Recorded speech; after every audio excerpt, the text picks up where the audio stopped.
Welcome back to Verified Souls. Tonight, don't listen to these stories like entertainment. Listen like you're alone out there, with the fire shrinking and the dark getting closer than it should. 8 whispers move through Arizona's remote forests. Some pretend to guide you, some copy you, some wait for you to notice them. And the worst part is how quietly they learn what you are. Stay with me until the final story, because only then will the pattern lock into place. And you'll realize why a few trails feel wrong even in daylight. If you're part of Verified Souls, don't just watch. Leave a single word in the comments. Here. Not an emoji, not a sentence. Just here. Like you're answering a roll call before the woods answer back.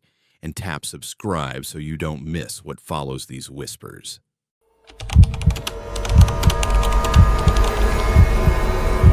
I didn't go into the Coconino to find anything strange. I went because I wanted the kind of quiet that makes you hear your own thoughts clearly. No traffic, no phone buzz, no neighbors, no obligations. Just trees and sky and the honest little sounds of your own existence. Boots on dirt, zipper on a tent, water simmering in a metal cup. By late afternoon, I'd found a spot that felt right. Tucked off an old service spur that didn't look used much anymore, where the pines stood tall and clean, and the ground was soft with needles. The air smelled like sap and sun-warmed bark, and when the wind moved through the branches, it made that steady, ocean-like hush that convinces you nothing in the world is paying attention to you. Not far from my tent, there was a shallow canyon, more of a cut in the earth than a dramatic drop, but enough that the sound changed when you got close. You could stand at the edge and speak, and your words would come back thinner, stretched, like the forest was chewing on them before returning them to you. The first time I noticed it, I didn't think of it as anything. I just called out. Something simple, a test. Hello? The echo tossed it back half a second later, smaller, obedient. I laughed to myself because it felt childish, and because being alone makes you do little things you'd never do with an audience.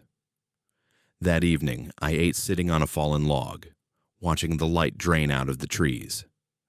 The last of the sun caught the tops of the pines, leaving the ground in blue shadow. I had a small fire going, nothing huge, just enough to warm my hands. Somewhere far off, a coyote yipped once, and then nothing answered it. No chorus. Just that single note, like the forest had cleared its throat and decided not to speak. Before bed, I walked to the canyon again, just because. The stars were coming out, bright and clean the way they are when you're far from a city. I stood at the edge and called, "Good night." "Good night," the canyon returned, almost sweet. It shouldn't have felt like anything. But I remembered the exact moment my smile faded, because on that second echo, the word didn't come back exactly the way I said it. My voice had lifted at the end, casual. The echo dropped the tone, flatter, more certain, like a statement. Like it wasn't copying me so much as answering. I stood there longer than I meant to, listening to my own breathing. When you're alone and you realize you're listening, really listening, you start to hear too much. The click of cooling rocks. The tiny hiss of the wind moving through dry grass. The distant hollow knock of something shifting in the dark. I went back to the tent and told myself it was nothing. And it was. It had to be. The second night, the forest changed its mood. A cold front came in after sunset, the kind that slips under your clothes and presses its fingers into your ribs. Fog pooled low between the trees, thin as breath, drifting in lazy sheets. My fire didn't crackle the same way. It sounded damp, reluctant. And that canyon, it was darker than it should have been, darker than the rest of the woods, like the fog didn't just cover it. It belonged to it. I didn't mean to make it a game, but I did. Before sleep, I walked to the edge again and said, "Is anybody there?" The echo returned it. "Is anybody there?" Then, after that, a second return came, so soft I almost missed it. "Yes, I froze so hard my back tightened. My hand went cold around the flashlight. I told myself it was a trick of acoustics, a weird bounce, maybe my own voice breaking up and coming back in pieces. But yes wasn't in what I said. Not even close. I waited for my heart to settle enough that I could trust my ears. The fog moved between the trunks, like it had all the time in the world. No footsteps, no branches snapping, nothing rushing at me. Just that steady hush and the feeling that the canyon wasn't empty anymore. I forced a laugh, thin, fake, and called out louder like volume could make it normal. "All right. Very funny." "Very funny," the echo replied. And then, again that second voice, not quite an echo, not quite separate, whispered, "Not funny." I backed away from the edge without turning my back fully, like I didn't want to give the dark the satisfaction. When I reached the trees, I turned and walked fast, not running, because running would have meant I believed something was chasing me. I made myself move like a person who was still in charge. Inside the tent, I zipped everything shut so tightly the zipper teeth caught and complained. I lay on my back and stared up at the nylon ceiling, listening to the wind press fog against the fabric in soft, wet sighs. Here's what I want you to understand. The scariest part wasn't hearing something speak.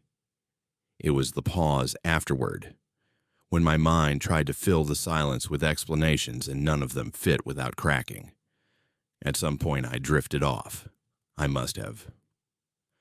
Because I woke to the feeling of someone standing just outside the tent. You know that feeling, don't you? Not a sound, not a shadow. Just your body deciding it's time to be awake because something in the world is aimed at you. My eyes snapped open to darkness. The air inside the tent was cold enough to sting my nose. And then I heard it. A breathing pattern. Not loud, not dramatic. Just measured. Like whoever it was knew I was awake and was taking their time. I held my own breath, the way a kid does when they think a monster's in the closet. Like silence can make you invisible. My hand found the flashlight again. My fingers fumbled for the switch. Outside, the breathing stopped.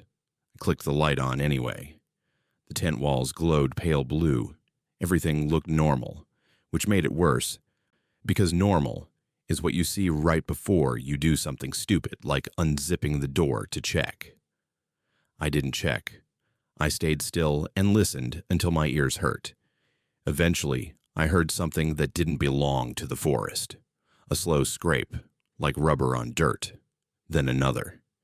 It circled the tent, unhurried. Step, drag, step, drag. It wasn't trying to be quiet. It was trying to be understood. I waited until I couldn't stand it. And then I did the one thing I'd sworn I wouldn't do. I unzipped the tent just a few inches, barely enough to see a slice of the world outside. Fog, thin and moving. Pine trunks. My fire pit, dead and black. No person. No animal. No shape. And on the ground, in the soft layer of needles, there were prints. Not paw prints. Boot prints. The exact tread pattern I was wearing. They went around my tent in a complete circle close enough that whoever made them could have reached out and pressed a hand flat against the fabric. And the spacing was wrong, too consistent, like a machine stamping the same stride length over and over, imitating the idea of walking instead of the messy truth of it. My mouth went dry. I sat back and zipped the tent again slow because my hands were shaking. And I didn't want the zipper to scream. I didn't sleep after that. I waited for dawn, the way you wait for a verdict. When the sky finally started to lighten, it didn't feel like relief. It felt like permission to move. I packed without eating. My fingers were clumsy, and everything seemed louder than it should have been. The rasp of nylon, the click of buckles, the crunch of needles under my boots. But the woods were too quiet. No birds. No squirrels. No little day noises starting up. Just wind. Before I left, I did something I still hate admitting. I walked back toward that canyon, telling myself I was going to prove to my brain that fear had been steering me. That if I looked at it in daylight, it would become just a cut in the earth again. Just rocks and brush and ordinary air. The fog was thinning now, lifting like breath from a mouth. The canyon's edge came into view, and with it that strange change in sound, as if the world muted itself near the drop. I stood a safe distance back and stared down. Nothing moved. The bottom was shadowed, but visible. Loose stones, dead branches, a little strip of darker earth where water must run during storms. I waited because some part of me needed the canyon to do something, to prove it had been real, or to prove it had been nothing. I cleared my throat and tried to make my voice casual again. "I'm leaving," I called. The echo returned. "I'm leaving." Then the canyon spoke again, soft, intimate, as if it was leaning close to my ear. "No." I felt that word more than I heard it. It went straight into my chest, heavy and certain. My skin tightened, my stomach turned, and for a heartbeat I had the sharpest sensation that I was standing in the wrong place, not geographically, but existentially, like I'd stepped slightly out of my own life, and something else had stepped slightly in. I backed up, eyes fixed on the dark cut in the ground, and that's when I saw it, my own silhouette, standing at the canyon's edge, same height, same posture, same pack shape at the shoulders. It wasn't detailed like a person. It was more like the idea of me, made out of shadow that didn't match the morning light.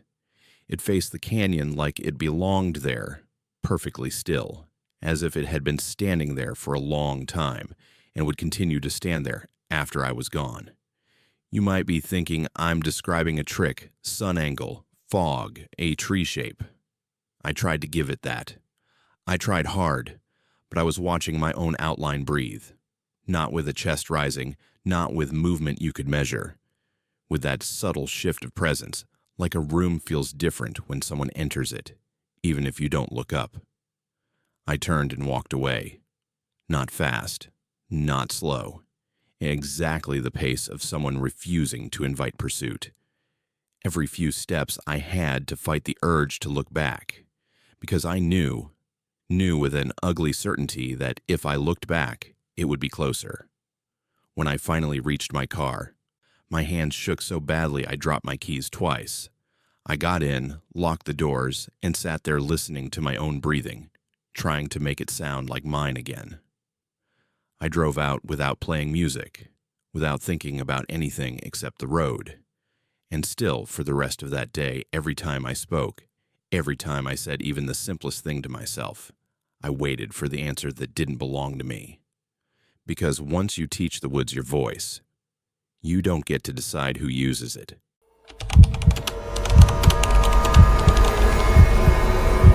I don't usually talk to strangers when I'm out there, not because I'm unfriendly, because the woods have a way of turning friendly into stupid if you let them. But that day I did something I rarely do. I trusted a uniform. It started simple. A hike that was supposed to be clean and easy. Early light, a cooler breeze than the city. That dry Arizona smell, dust and sun and plants that have learned how to survive on almost nothing. I remember feeling good about my choices. Water packed, snacks packed, battery charged. I remember thinking, this is one of the few places left where I can breathe. The trailhead wasn't busy. A few cars. Nothing strange. And for the first hour, it was exactly what I wanted. Quiet, steady, predictable. The ground was packed and reddish, broken by stones like old bones. Manzanita crowded close in some parts. Glossy and tight. And when you brushed past it, it scraped your clothes like it wanted a piece of you as a toll. Then the trail did what trails in Arizona love to do. It split without any real warning. One path looked older, more beaten in. The other curved behind a cluster of boulders and disappeared into brush. No sign. No marker that mattered. My phone showed a line, but out there the line might as well be a rumor. I stood there longer than I should have, turning in place, watching the shadows shift under the shrubs. That's when the first thing happened that I didn't take seriously enough. The sound of voices, faint, distant, like people talking just out of sight. Not shouting, not screaming, talking. You know how that gets you, right? Because your brain instantly makes a little picture. Other hikers, maybe a family, maybe someone who knows the trail. Safety, familiarity. I followed the sound. The brush thickened and the air got warmer. The sun climbed and everything started smelling sharper. The resin in the scrub, the mineral taste of the rocks, that creosote scent that hangs around after humidity like a memory. The voices drifted ahead of me, always just ahead. And then, without realizing it, I looked up and couldn't see the trailhead direction anymore. Couldn't even see the main trail, just vegetation and stone and the occasional narrow opening that might have been made by animals instead of people. That's when the worry finally got in. Not panic, not yet. Just that tightening in the throat that says, okay, you're officially not where you planned to be. I stopped walking and listened.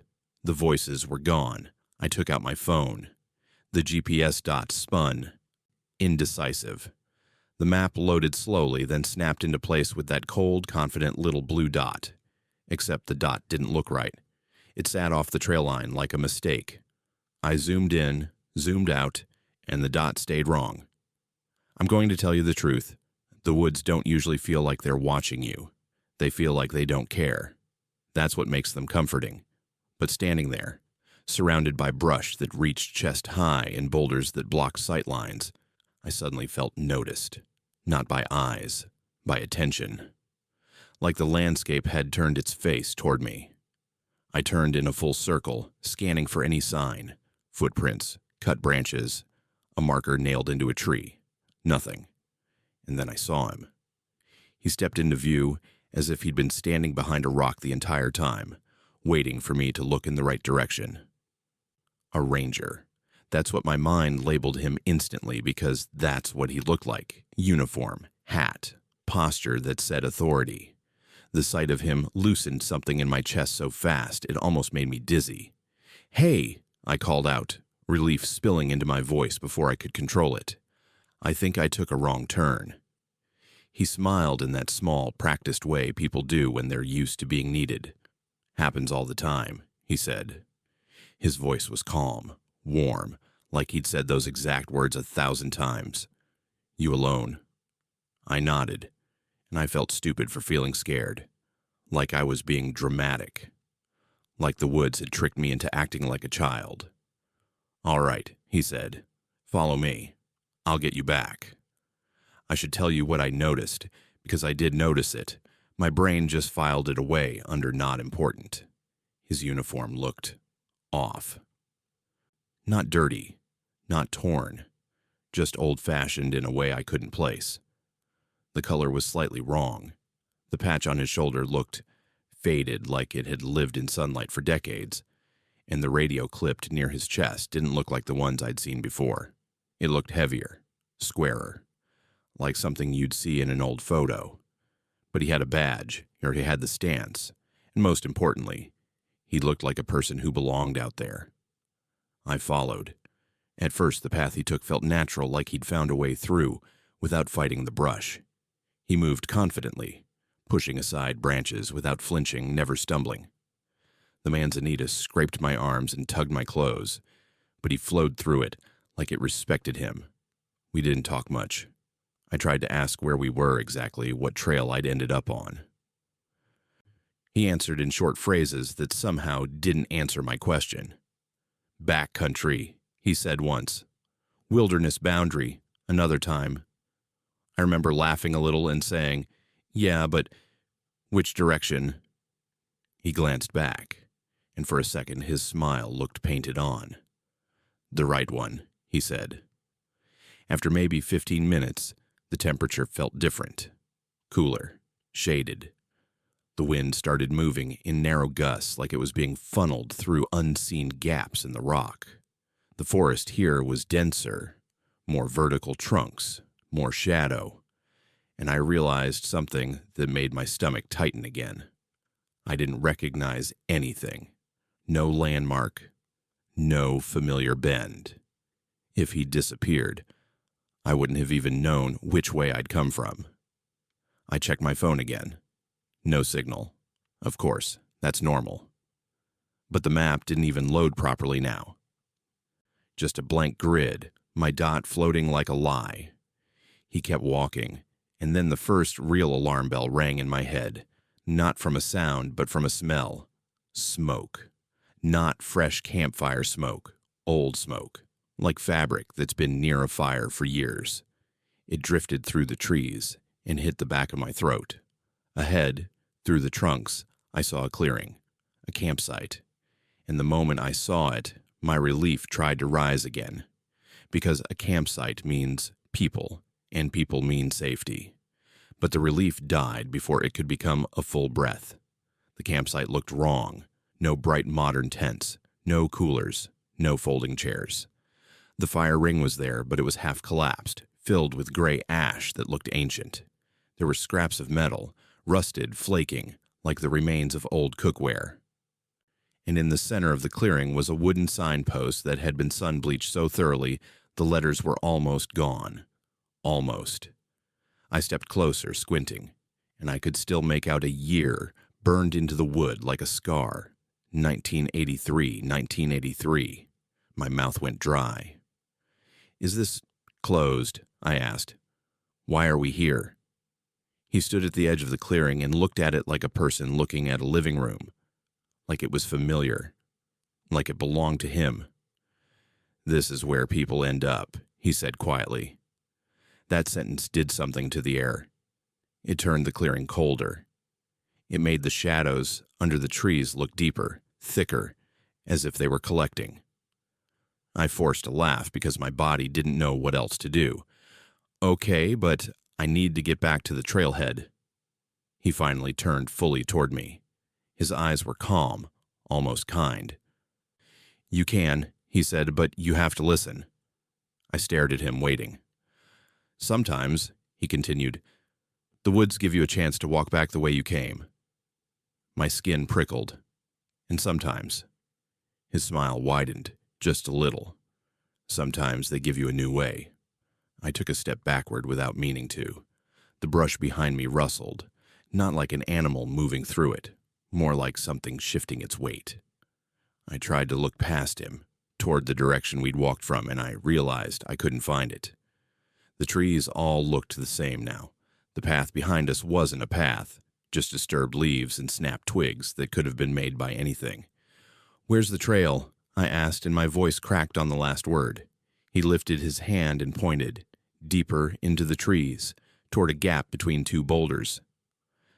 The gap looked darker than it should have been, like it led into a pocket where daylight didn't reach. "Through there," he said, quickly. Something about the way he said quickly chilled me more than the gap itself. It wasn't urgency for my safety. It was urgency that I comply. I shook my head.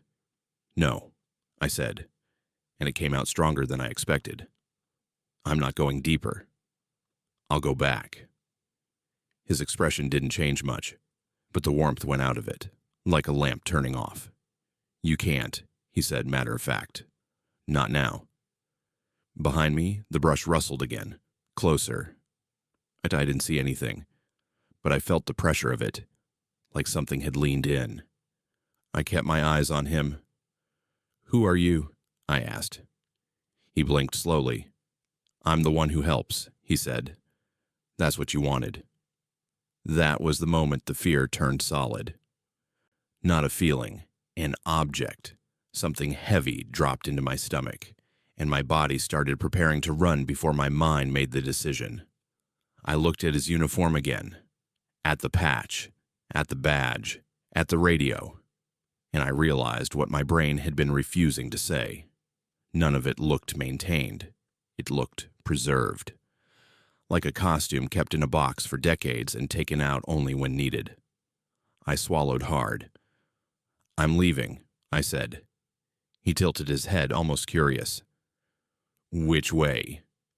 The question hit like a slap because the answer should have been obvious.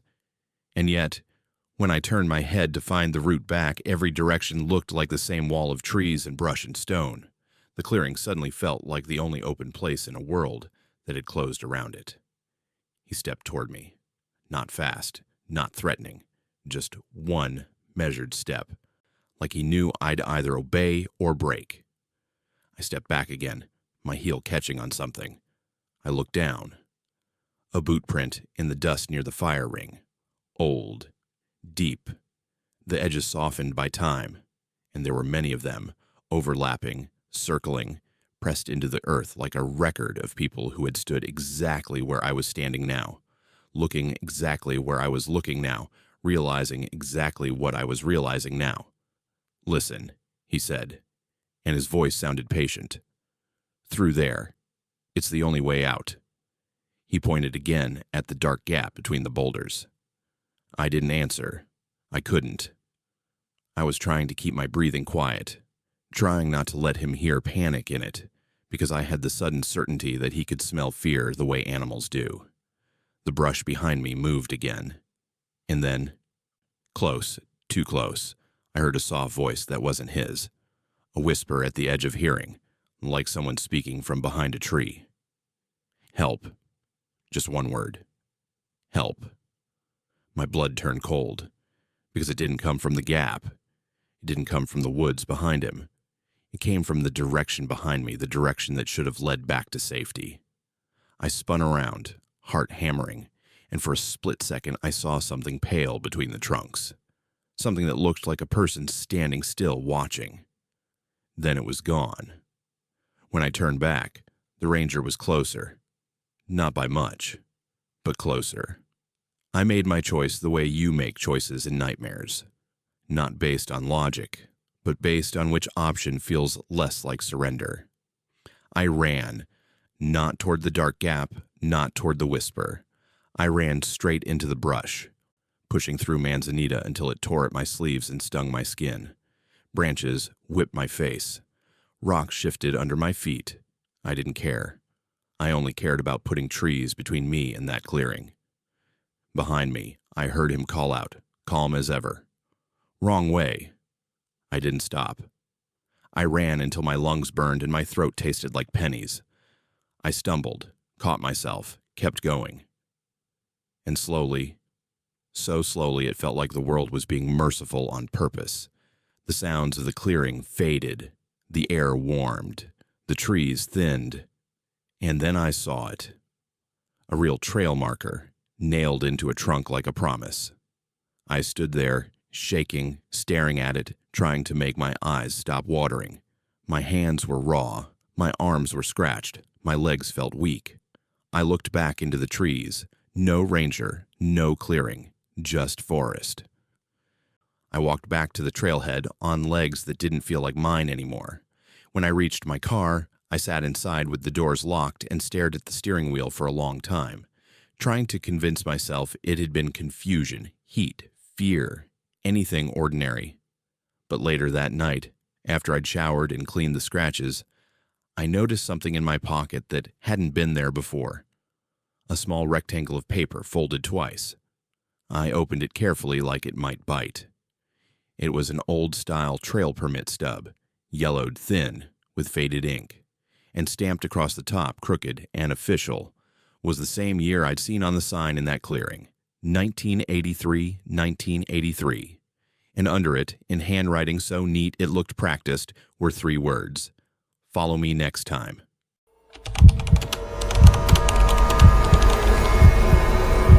It happened in the kind of light people call safe. Golden afternoon, clean air, a sky so blue it feels staged.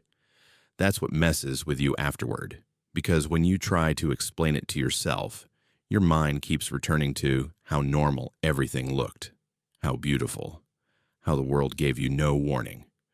I went up near Flagstaff for the aspens. If you've never seen them in peak fall color, it's hard to describe. The leaves don't just turn yellow, they turn bright, almost electrical, like They're lit from inside, and when the wind moves through them, they make this sound like water rushing over stones. Not a creak like pine branches, not a rustle like dry oak. Something softer, constant, hypnotic. I'd been hiking for a while, following a trail that climbed gently and then leveled out into a grove. The ground was dark volcanic soil, damp in patches where the shade held the cold. Every time I stepped into sunlight, the temperature jumped. Every time I stepped back into shadow, it dropped again. It felt like walking through invisible doorways. I took photos the way I always do, absent-minded, almost automatic. Trees, sky, the way the sun filtered through the leaves and turned them into a ceiling of gold coins. I wasn't chasing anything dramatic. I just wanted to remember the feeling later, when I was back in the city and everything smelled like concrete. There were other hikers out there, scattered. The occasional distant voice, a laugh, a dog bark. Nothing close enough to be a problem, just enough to keep the place from feeling empty. At least, that's what I thought. I stopped at a spot where the trail widened and the aspens opened into a little clearing. The light there was perfect, bright, slanting, making long shadows between the trunks. I remember raising the camera and thinking, this is the one, the kind of picture that makes people ask where you took it. I snapped a photo, then another, turning slightly each time, capturing different angles of the grove. And while I was doing that, I had a strange sensation, so subtle I almost didn't register it, like I was being filmed back. Not watched exactly. More like observed with patience, like something was letting me finish. I lowered the camera and looked around, half expecting to see someone else with a lens pointed my way. Nothing. Just aspens standing close together like silent listeners, their pale trunks marked with dark knots that look like eyes if you stare too long. I continued down the trail, deeper into the grove. The wind picked up and the aspen leaves began their constant whisper. It wasn't eerie at first. It was calming, like white noise. But the deeper I went, the less I heard the other hikers. The voices fell away. The dog bark didn't repeat. The grove seemed to swallow sound, leaving only that watery rustle above me and my own footsteps below. When you're alone in a place like that, your thoughts start to get louder. You start narrating your own actions just to keep yourself company.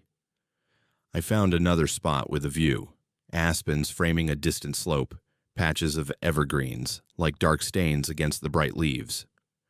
I took more photos, a whole sequence. The sun was beginning to drop, and the light got warmer, richer, the kind of light photographers chase, the kind that makes everything look like a memory while it's still happening. I took one last shot, then started back. Nothing chased me. Nothing jumped out. Nothing made a sound that screamed danger. As if the story ended there, it would have just been a nice day. It didn't start turning wrong until later, when I got home and uploaded the photos. You know that moment, right? And when the day is over, your body relaxes, you're safe, and you think you've left the outdoors behind. You sit in a chair, under a roof, and you scroll through your own images like you're flipping through proof that you had a life outside your routine. I was halfway through the folder when I paused on a shot from the first clearing. There was someone in the background. At first, I didn't think anything of it. Trails have people. Aspens attract crowds in October. I almost swiped past it, but something about the figure made my hand stop. It wasn't the presence of a person. It was the way the person was standing, too still, too centered, like they'd been placed there deliberately, not caught accidentally. And the oddest part was that I didn't remember passing anyone close enough to be in the frame. I zoomed in. The image pixelated slightly as it enlarged. The figure was in shadow between two trunks wearing dark clothing, their face indistinct. That alone wasn't strange. Cameras do that in mixed light, but the posture looked familiar in a way that made my stomach tighten, like someone trying to imitate how a person stands when they're pretending not to be noticed. I told myself it was nothing and kept scrolling. The next photo, taken seconds later, from a slightly different angle, also had the figure, still between trunks, still in shadow. Still not quite in focus, but closer. Not dramatically closer. Just enough that the spacing between the trees around them didn't match the first shot. I sat forward in my chair.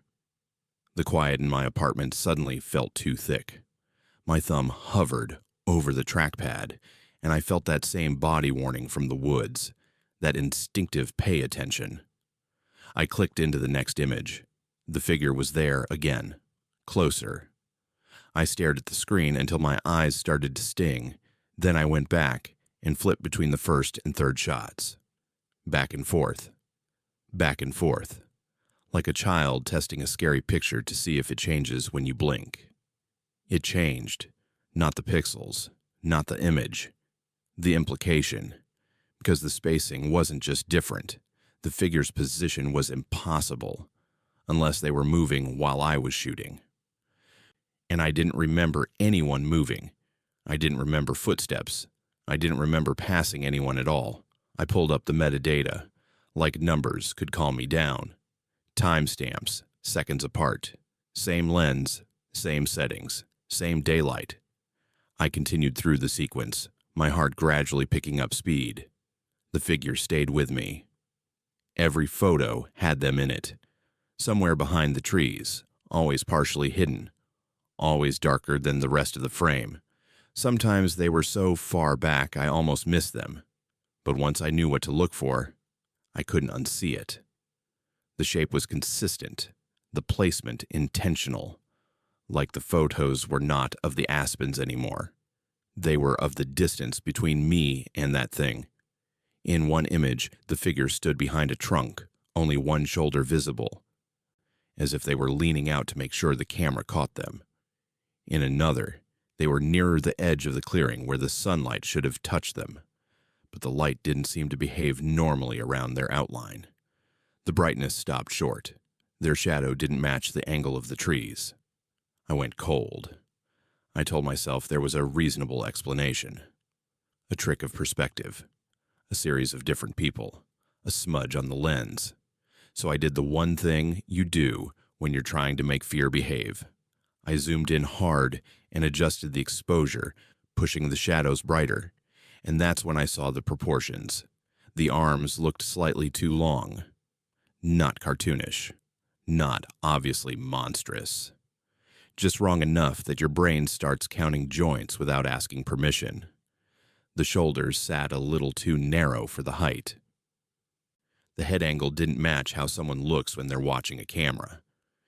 It looked like the face was turned toward me, but the body wasn't oriented the same way, like someone had twisted it without rotating the torso. I sat back, suddenly aware of my own breathing in the room. Then I hit the last photo in that set, and my body reacted before my mind could understand why. The figure was right behind me, not touching me, close enough that if it had extended an arm, it could have reached the back of my neck. I was in the foreground, the aspens bright and beautiful around me, and behind my shoulder, between two pale trunks, there it was, dark and tall and blurred as if the camera itself refused to clarify it. I stared at the screen until my eyes watered, because in that last image, the face wasn't just turned toward the camera. It was aimed at it, like it understood what a lens was, like it knew the photograph was the only place it could be fully seen. I closed the laptop so hard it snapped shut. I stood up, walked to the kitchen, drank water straight from the bottle, and tried to laugh at myself. Tried to say it out loud. You're tired. You're spooking yourself. It's nothing. But the moment I said nothing, the apartment felt less like shelter and more like a room in a larger forest. I couldn't help it. I opened the laptop again. I looked through the rest of the photos from the day, not just the aspen grove, the earlier shots from the trailhead, the random pictures of rock outcrops, the moments I hadn't thought mattered. The figure wasn't there, only in the aspens, only in that grove. That should have made me feel better, contained, limited, left behind. It didn't. Because the more I stared at the aspen photos, the more I noticed something else, a pattern in its position.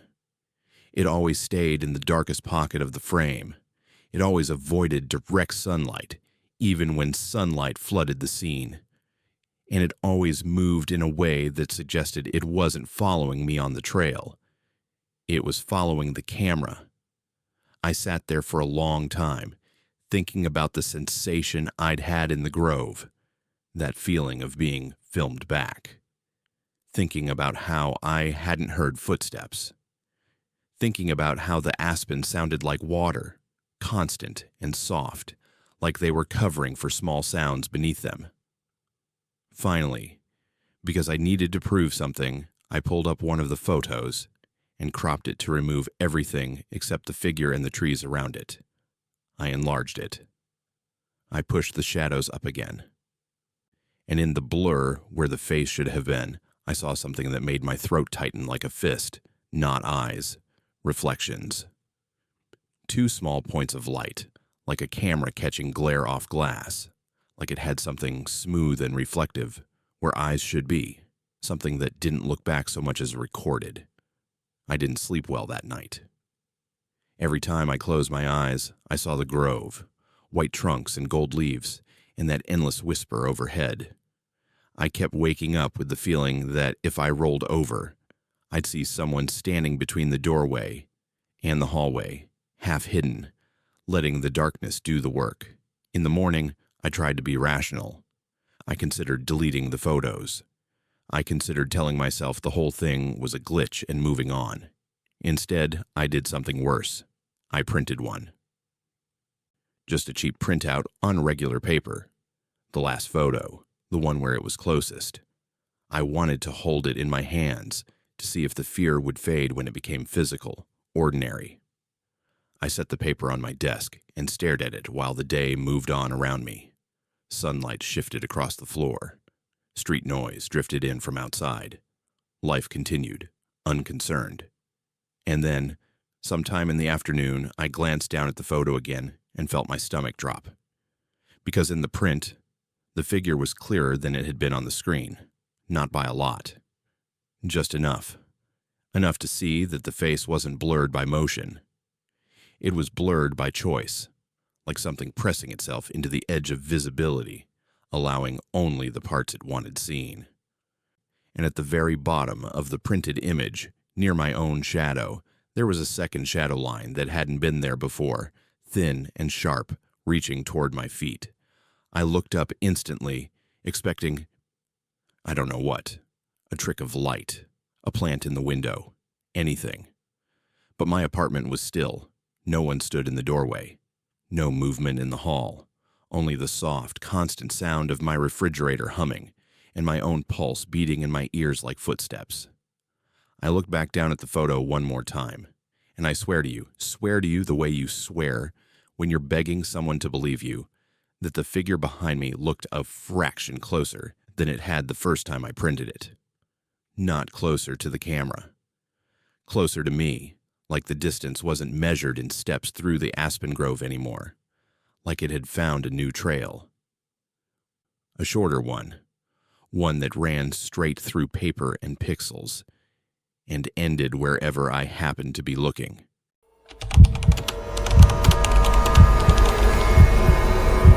The heat that day wasn't the kind that builds gradually. It was already there when I stepped out of the car, pressing down like a hand on my chest.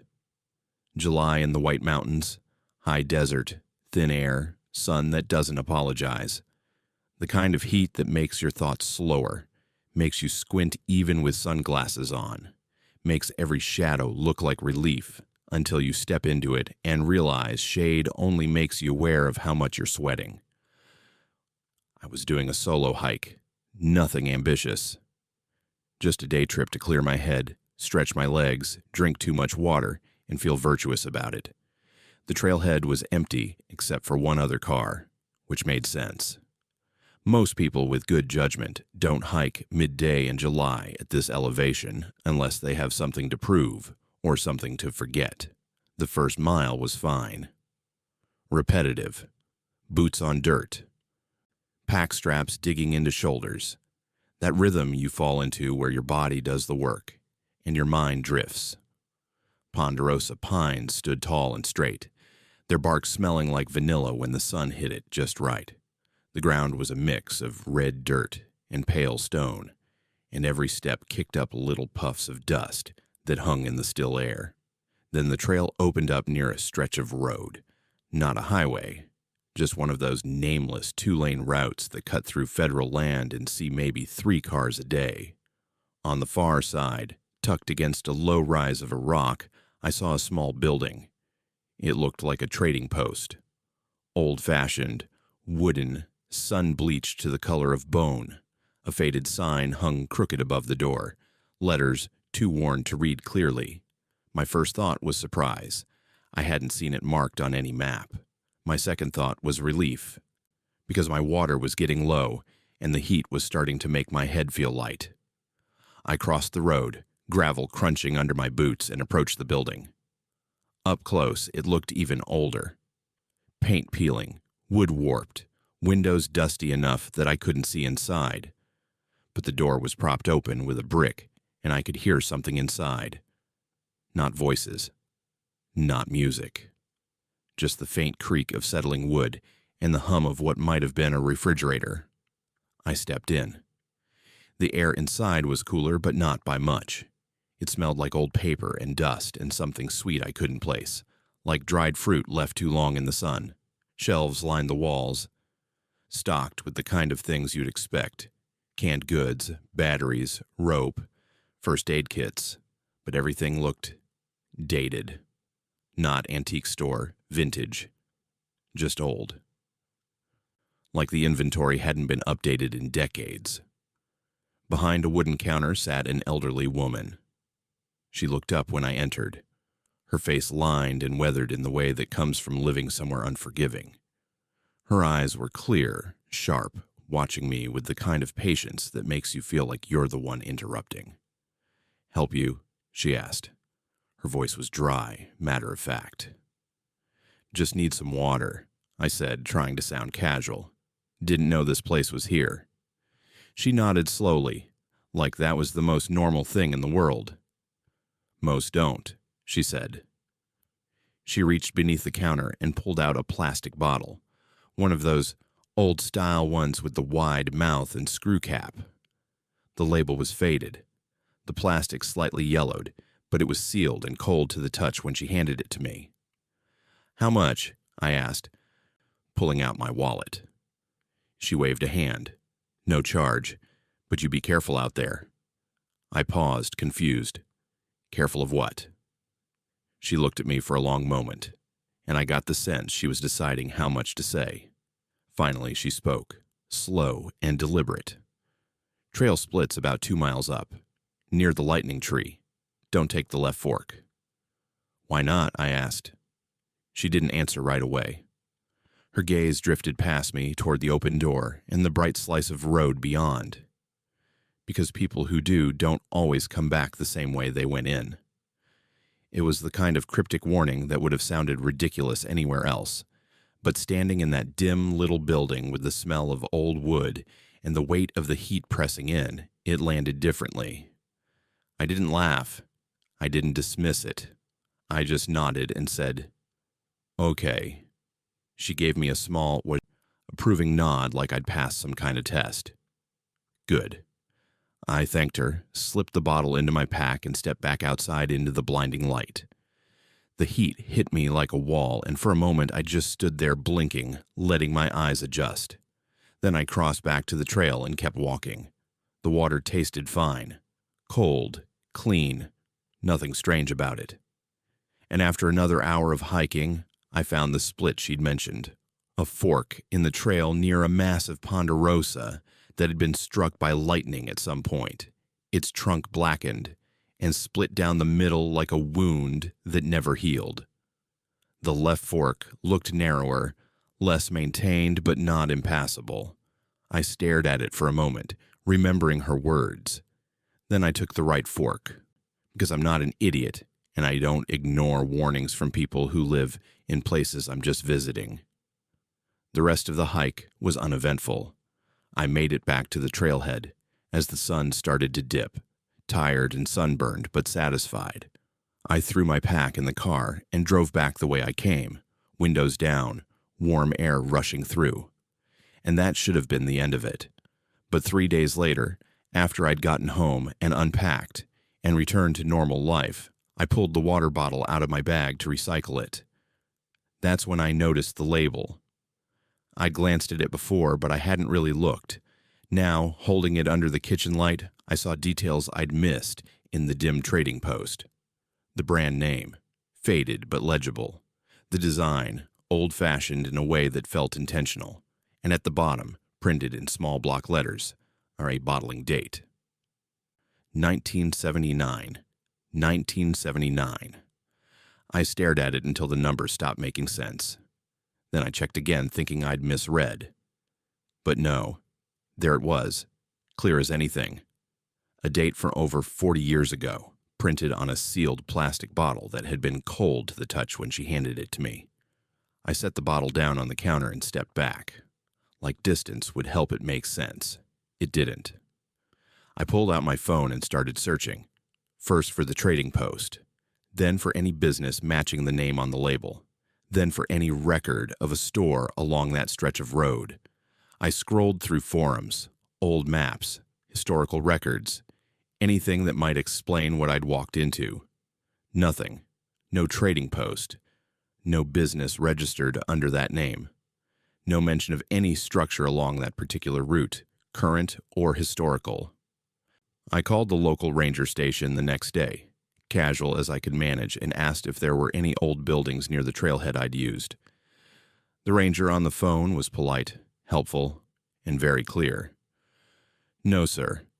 That area's been managed wilderness for decades. No commercial structures permitted. I thanked him and hung up. Then I sat at my kitchen table and stared at the bottle. This impossible object with its faded label and its date that shouldn't exist. And I tried to remember details from that day that might explain it.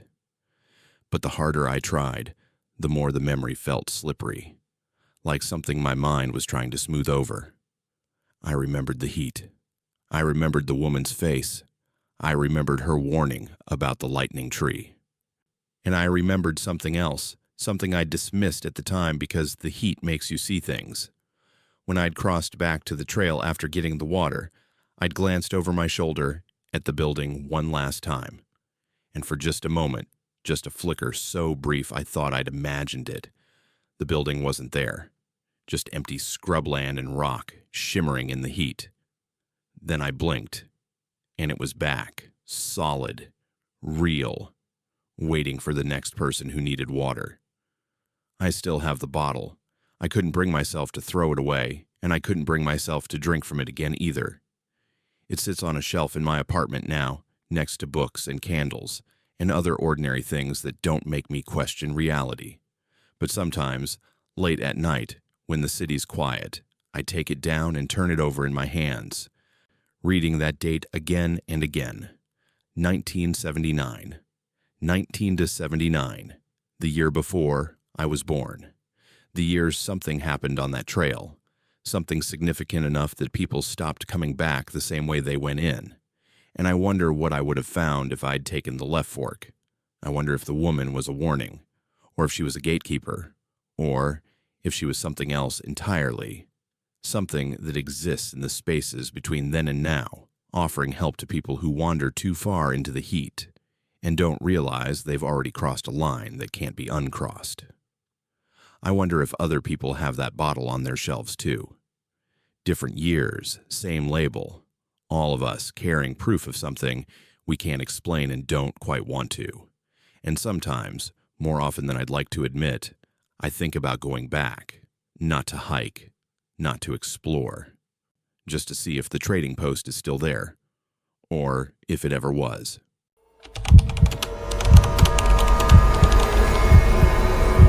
We thought we were being brave. That's the embarrassing part. 4 of us, all in our 20s, deciding to camp at a site we'd heard was cursed, because we wanted to prove we weren't the kind of people who believed in that stuff. We wanted a story to tell later. something with an edge to it, something that made us sound adventurous instead of just drunk on cheap beer and overconfidence.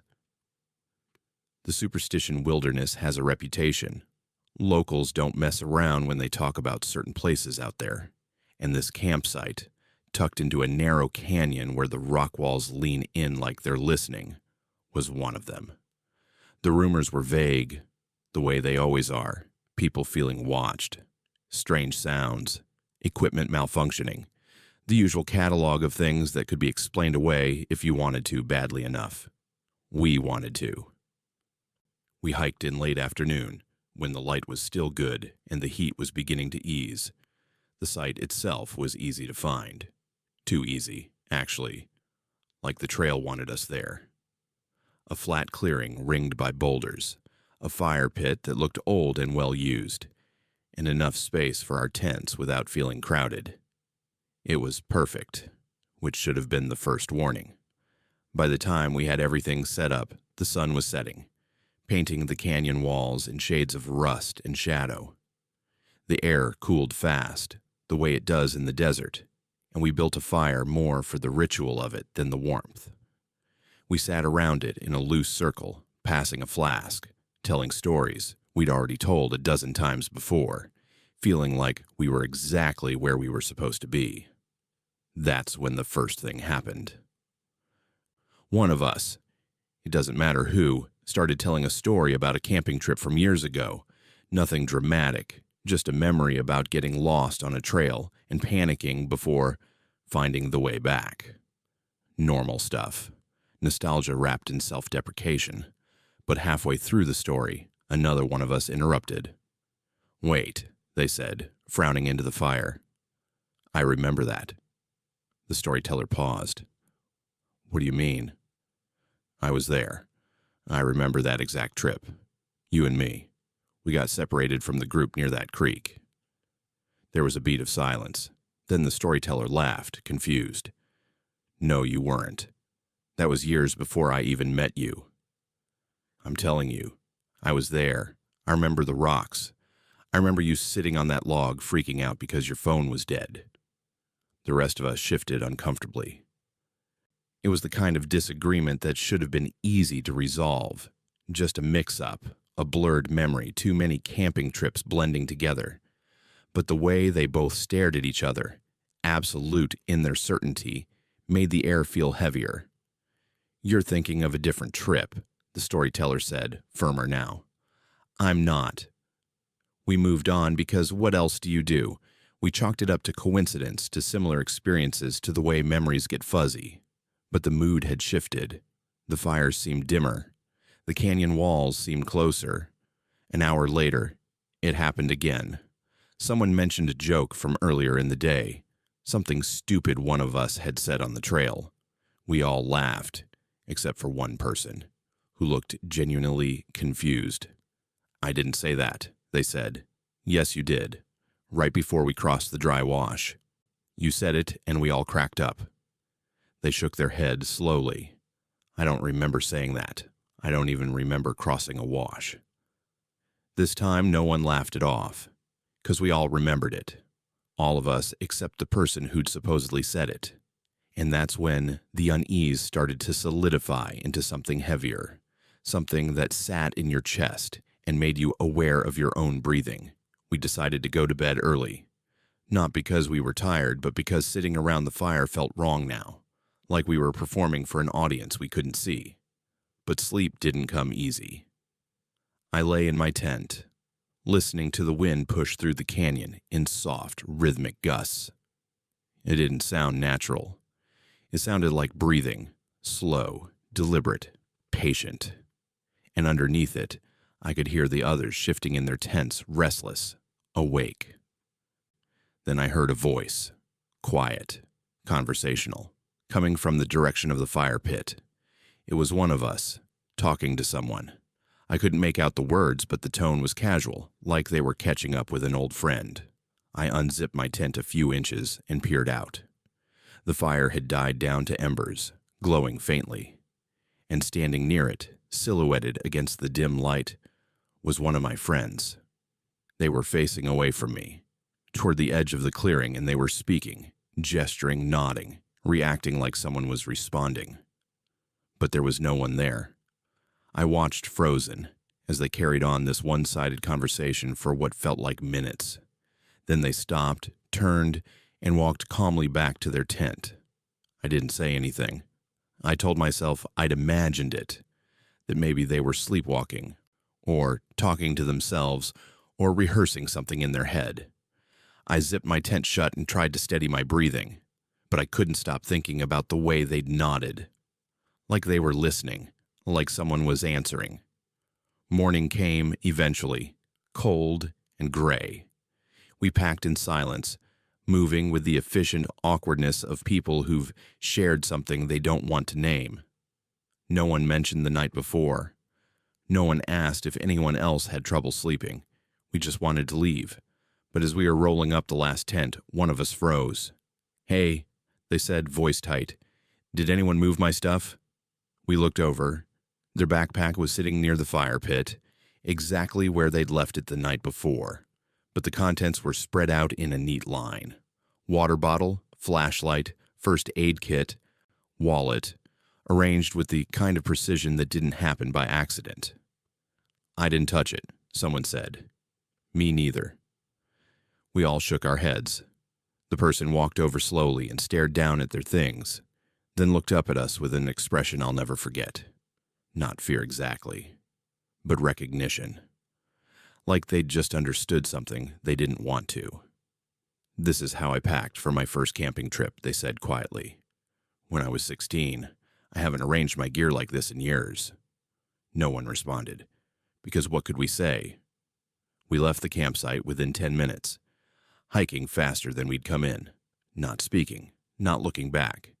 The trail felt longer somehow, like it was reluctant to let us go. Every turn looked familiar and wrong at the same time, like we were walking through a memory that didn't quite belong to us. When we finally reached the trailhead, we stood by our cars in the parking lot, sweating and shaken, and someone finally said what we'd all been thinking. "Did that feel like it took longer to you?" We checked our phones. According to the timestamps, we'd been in the canyon for 3 days. We'd only packed for one night. Our phones showed missed calls, worried texts from people asking where we were, why we hadn't checked in, but none of us remembered a second day. None of us remembered a third night. The memories just stopped after that first strange evening and picked up again at dawn when we decided to leave. We stood there, trying to make sense of it, trying to find the gap, but it was like reaching for something in a dream. The harder you tried, the less solid it became. Later, after we'd driven home and tried to return to normal life, I started noticing things, little things. I'd remember a conversation I'd never had. I'd recognize places I'd never been. I'd reach for muscle memory that didn't belong to me. How to tie a knot I'd never learned. The taste of food I'd never eaten. The layout of a house I'd never entered. And sometimes, late at night, I'd catch myself mid-sentence saying something I didn't plan to say, in a voice that didn't quite sound like mine. The others won't talk about it. We've tried once or twice, but the conversations always spiral into confusion and contradictions. We can't agree on what happened because we each remember different versions, and all of them feel true. But here's what I know for certain. That campsite doesn't just sit in the canyon, it remembers. It holds on to every person who's ever been there, every story, every memory, every version of themselves they brought into that clearing. And when you stay long enough, it starts playing them back, not to scare you, to see if you notice, to see if you can tell the difference between what you lived and what you're living through again. And the worst part, the part that keeps me awake, is that I don't think we left anything behind. I think we brought something back, because sometimes, when I'm alone, I hear myself talking to someone who isn't there, and I'm not the one speaking.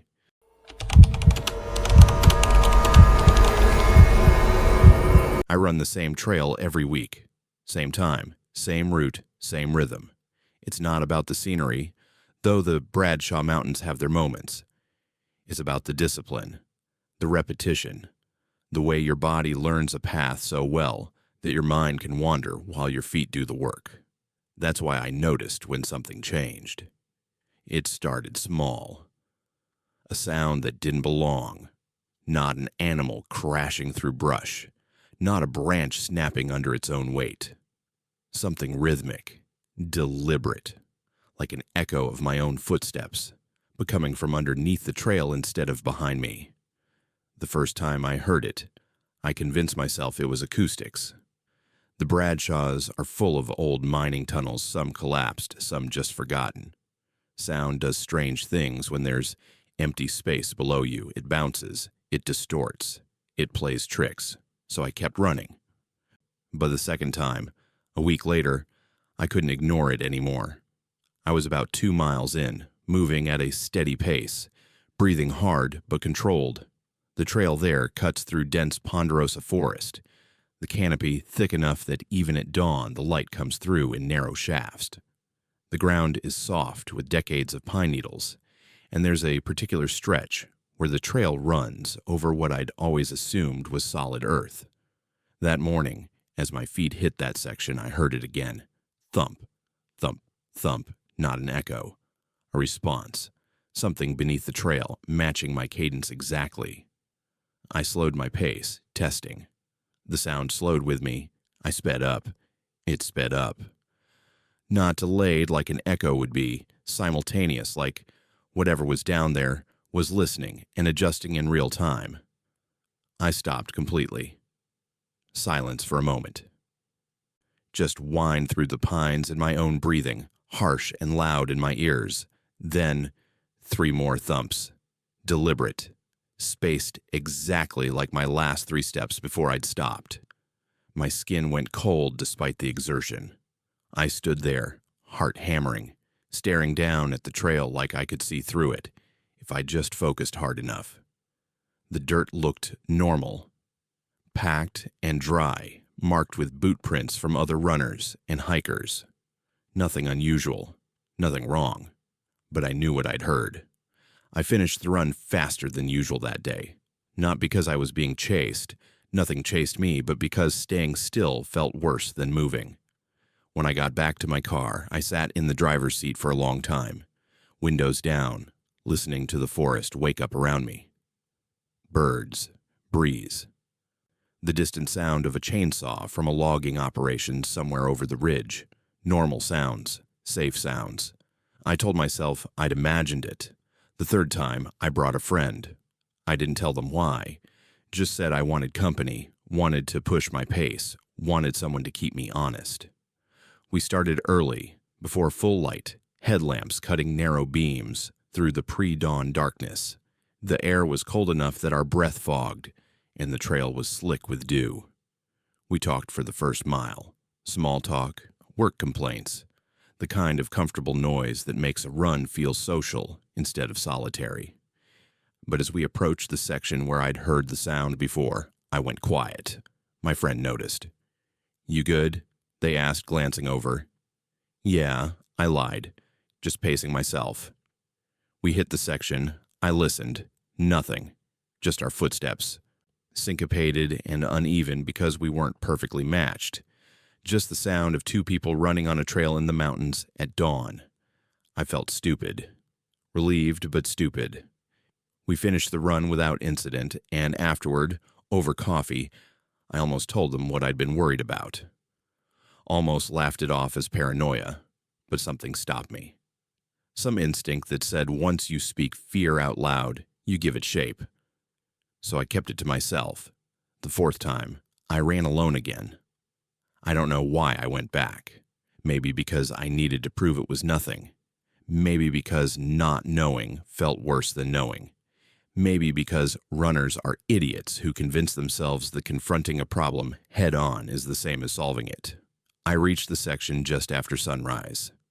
The light was soft and golden, filtering through the pines in those perfect early morning angles that make everything look peaceful. My breathing was steady. My pace was controlled. I felt strong. And then I heard it.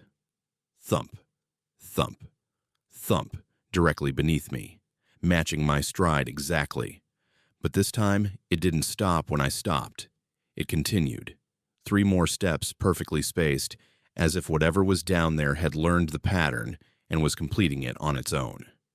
My throat went dry. I stood frozen, listening, and then, slowly, deliberately, I took 1 step forward. The sound beneath me responded immediately. 1 thump. I took 2 quick steps, 2 thumps just as quick. It was learning. My pulse spiked. I looked around, suddenly aware of how alone I was. The trail stretched empty in both directions. No other runners, no hikers, no voices. Just trees and silence and the weight of something beneath the ground that knew I was there. I started running again, faster this time, my controlled pace abandoned in favor of speed. The thumping followed, keeping perfect rhythm. And then, horribly, it started to anticipate. I'd shift my weight to turn a corner, and the thump would come a fraction of a second early, like it knew where I was going before I fully committed to the movement. My breath came in ragged gasps now, not from exertion but from panic. The trail ahead curved sharply, and I took it too fast, almost losing my footing on loose gravel. I caught myself, stumbled, kept moving. The thumping didn't stumble. It was smoother than me now, more efficient, like it had studied my gait and optimized it.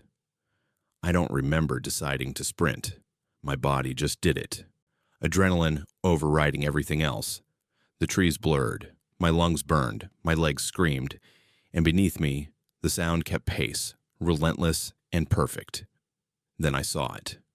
Up ahead, maybe 50 yards, the trail dipped slightly where water runoff had eroded the edge. And in that dip, the ground had partially collapsed, revealing a dark hollow beneath. Not a full cave, just a gap, a pocket of empty space where the earth had given way. I slowed as I approached it, my mind screaming at me to look, to understand what I was hearing. The thumping stopped the moment I came within sight of the collapsed section. Complete silence. I stood at the edge, chest heaving, and stared down into the dark. The hollow was maybe 3 feet deep, too small for a person, but big enough for something. The walls were dirt and exposed roots, and at the bottom, barely visible in the dim light, I could see disturbed earth. Fresh, loose, like something had been digging up. I backed away slowly, every instinct telling me not to turn my back on it. When I was far enough that I couldn't see into the hollow anymore, I turned and ran. Not my usual controlled pace, not my training rhythm, just pure, unthinking flight. I didn't hear the thumping behind me, but I felt it. Not beneath the trail anymore. Behind me, on the trail, footsteps that matched mine exactly, stride for stride, breath for breath, like something had finally figured out it didn't need to stay underground anymore. I ran until my vision started to tunnel, until my legs threatened to give out, until I burst out of the tree line and into the parking area where my car sat alone in the gravel lot. I collapsed against the hood, gasping, and finally, allowed myself to look back at the trailhead. Nothing. Just trees, just morning light, just the patient stillness of a forest that's been there longer than any of us and will be there long after. I drove home shaking. I haven't been back. But here's the thing that keeps me awake. Since that morning, I hear it everywhere. Not just on trails, not just in the mountains. In my apartment building, late at night, I hear footsteps in the hallway above me that match my pacing exactly when I can't sleep. At the gym, on the treadmill, I feel something keeping time with my stride from the empty machine beside me. Walking to my car after work, I hear the echo of my own footsteps returned just a fraction too perfectly, like something has memorized the exact rhythm and is practicing when I'm not paying attention. And the worst part, the part that makes my hands shake when I think about it, is that the rhythm is getting better, more efficient than mine, faster, like whatever learned my pace in those mountains is still learning, still improving, still waiting for the moment when it's practiced enough to catch me. 'Cause that's what it was doing, wasn't it? Not chasing, Training.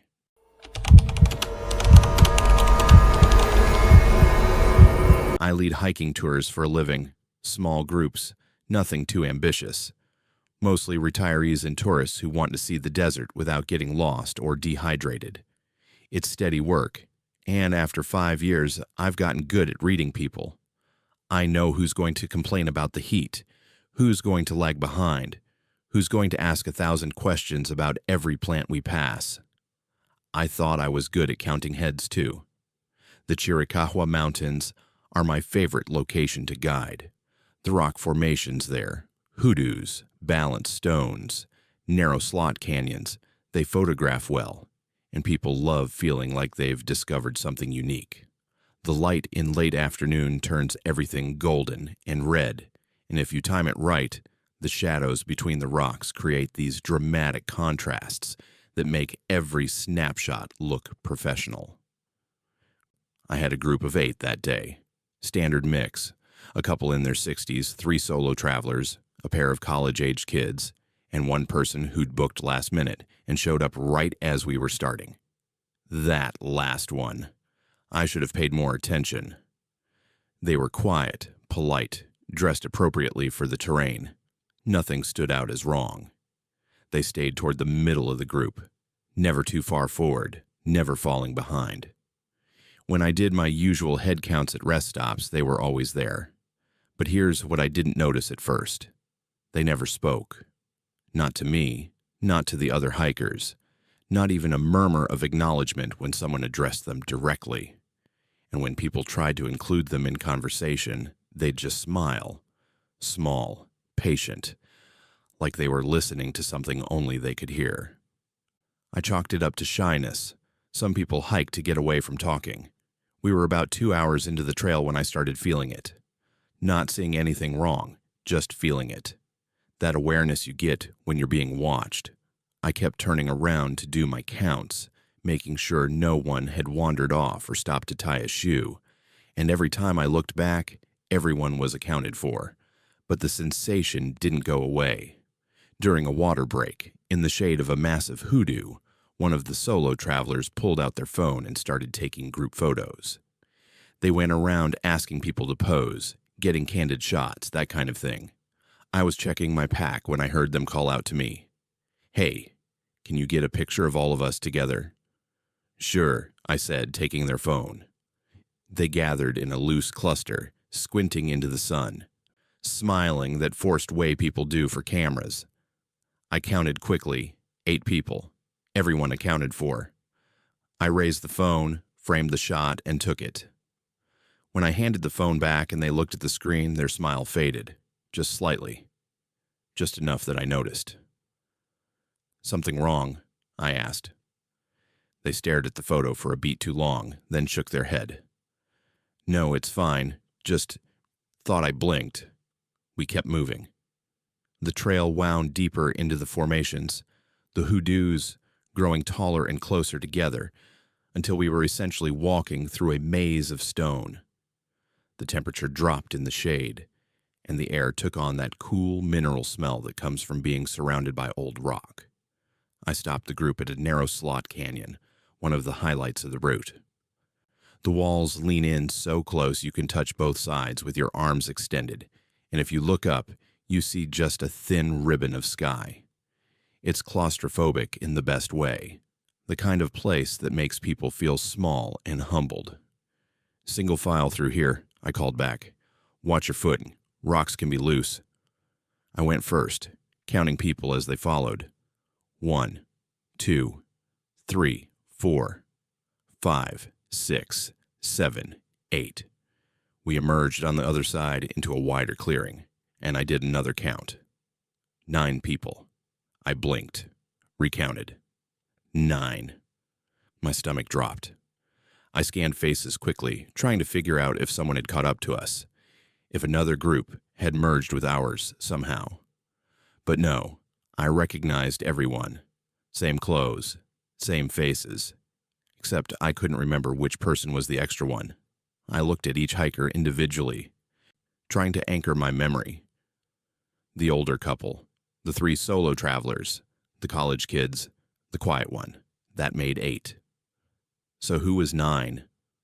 I opened my mouth to say something, but one of the college kids interrupted. Can we take another group photo here? The light's perfect. Before I could object, they were already gathering, pulling out phones, arranging themselves. I felt paralyzed, watching them cluster together. And when they turned to face the cameras, I counted again. 8 people in the frame. But I'd just counted 9 a moment ago. One of the solo travelers looked at their phone screen and frowned. Weird, they muttered. What? I asked, my voice tighter than I intended. They tilted the screen toward me. There's someone in the background. I didn't see them there when we took it. I looked. In the photo, behind the group, partially obscured by a hoodoo, there was a figure. Blurred, indistinct, but clearly present. Same dark clothing, same posture. Just standing there, like they'd been waiting for the photo to capture them. My hands went cold. Was anyone standing behind you? I asked the group. They all shook their heads. The quiet one, the last-minute booking, stepped forward slightly and looked at the phone. Their expression didn't change, but something about the way they held themselves made my skin crawl, like they were amused. Must be another hiker, someone offered, but their voice had uncertainty in it now. I pulled out my own phone and opened the booking manifest. 8 people confirmed. 8 people paid. I looked up and counted the bodies in front of me again. 8. But I'd counted 9. I knew I had. All right, I said, forcing authority into my voice. Let's keep moving. We're losing light. We walked for another 20 minutes, and the whole time I felt it. That watched feeling, amplified now, pressing against my back like a hand that never quite touches you. I kept doing counts. 8, always 8. But every time I turned away and then looked back, I had the sensation that people had shifted positions, that the order had changed in ways that didn't match the terrain. At the next rest stop, I pulled the solo traveler aside, the one who'd noticed the figure in their photo. Let me see that picture again, I said quietly. They pulled it up. I zoomed in on the figure in the background. The resolution was poor, the image pixelated, but I could make out enough. The figure's posture, the angle of their head, the way they stood, and I realized with a cold, sinking certainty I'd seen that exact posture before, in every group photo taken on every tour I'd ever led.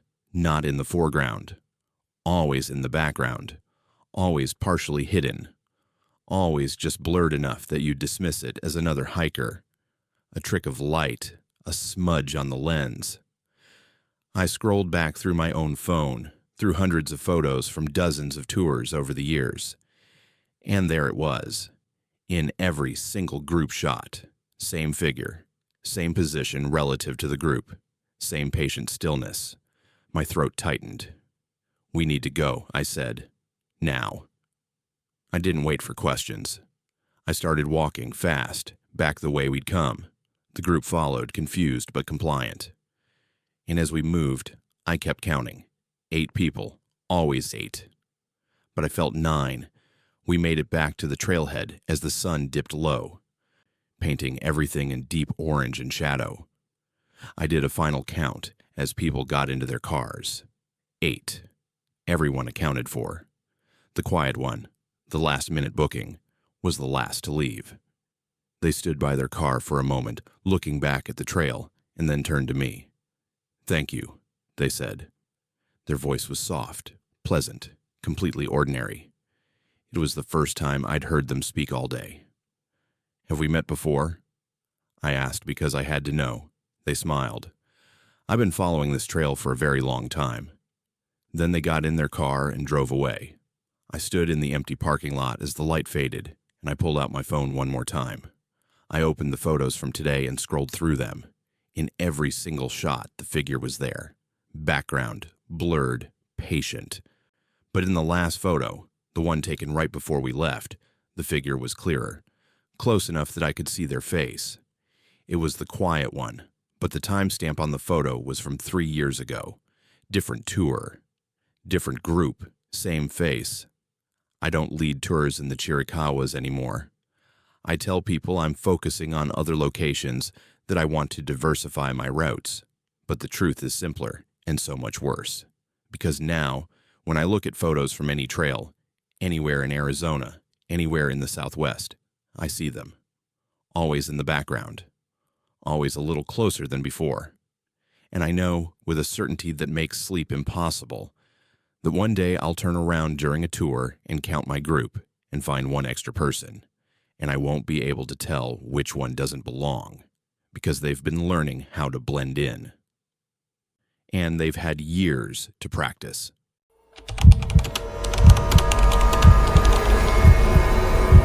I'm not supposed to tell you this, not because anyone told me to keep quiet.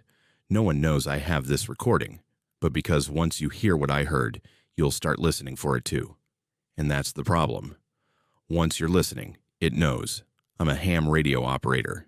Nothing fancy, just a hobby I picked up during lockdown that turned into something I actually cared about. Most nights I scan frequencies, pick up chatter from truckers, occasional emergency services, sometimes Forest Service communications during fire season.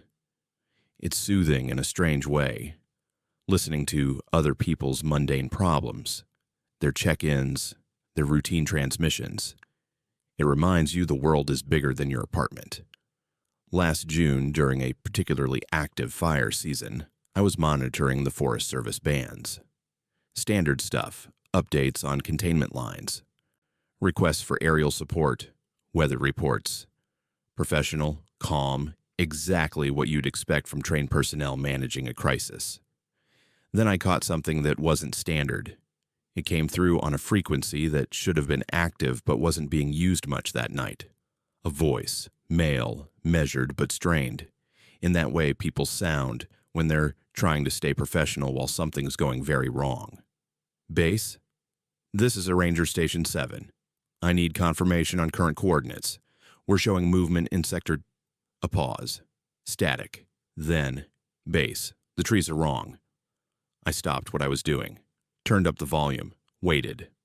Another voice responded. Dispatch, probably. Station 7, please clarify. Are you reporting a fire hazard? Negative. The trees themselves. They're not in the right configuration. We've been monitoring this section for 3 days, and the density has changed. The spacing is different. The dispatch voice maintained professional calm. Station 7, are you reporting logging activity? No one has been here. No equipment. No tracks. But yesterday there were pines where there should be aspens. This morning the aspens are back, but they're older. The growth rings don't match the baseline data. A longer pause. I could hear someone breathing, maybe conferring with someone off mic. Station 7, what is your current status? Do you need relief? We're fine. We're documenting everything. But base, I need you to understand, we're not talking about a few trees.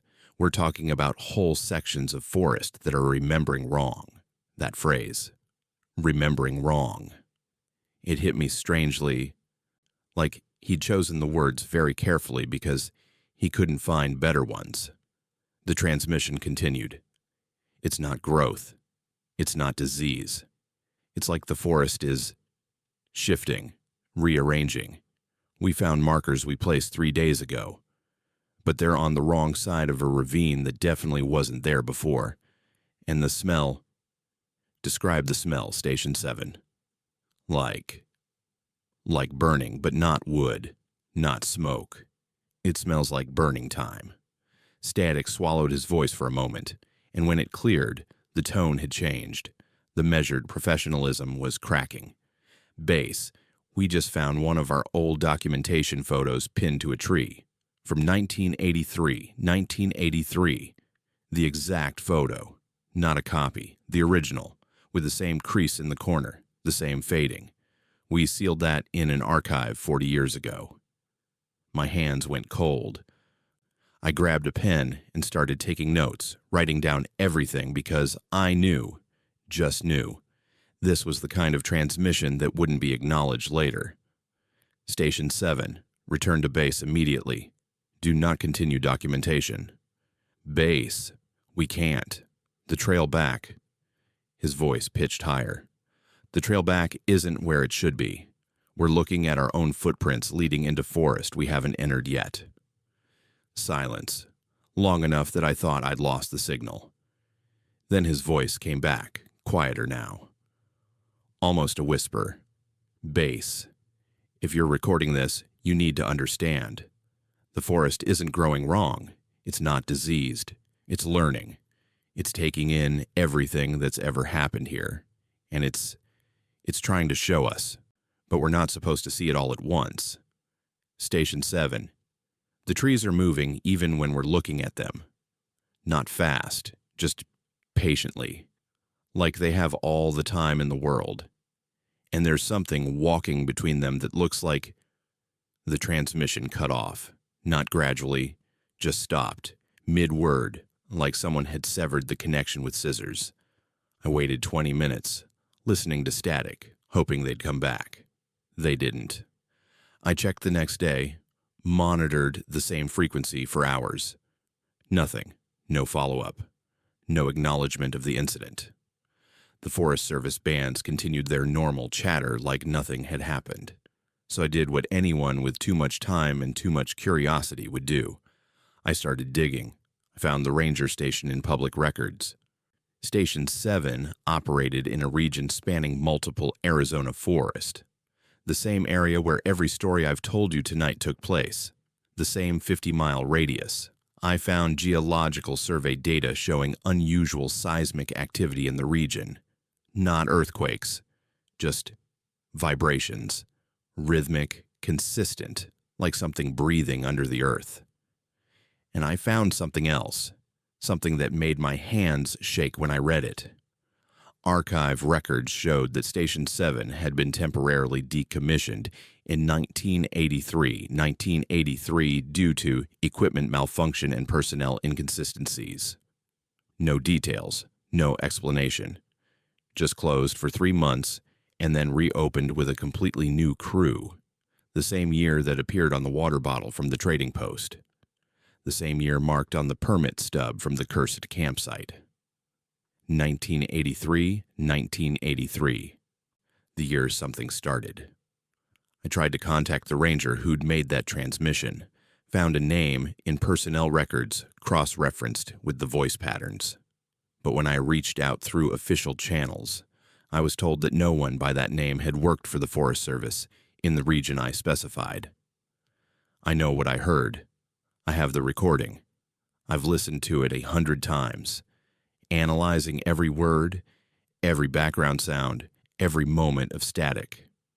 And in those moments of static, if you turn the volume up high enough, you can hear something underneath. Not quite voices.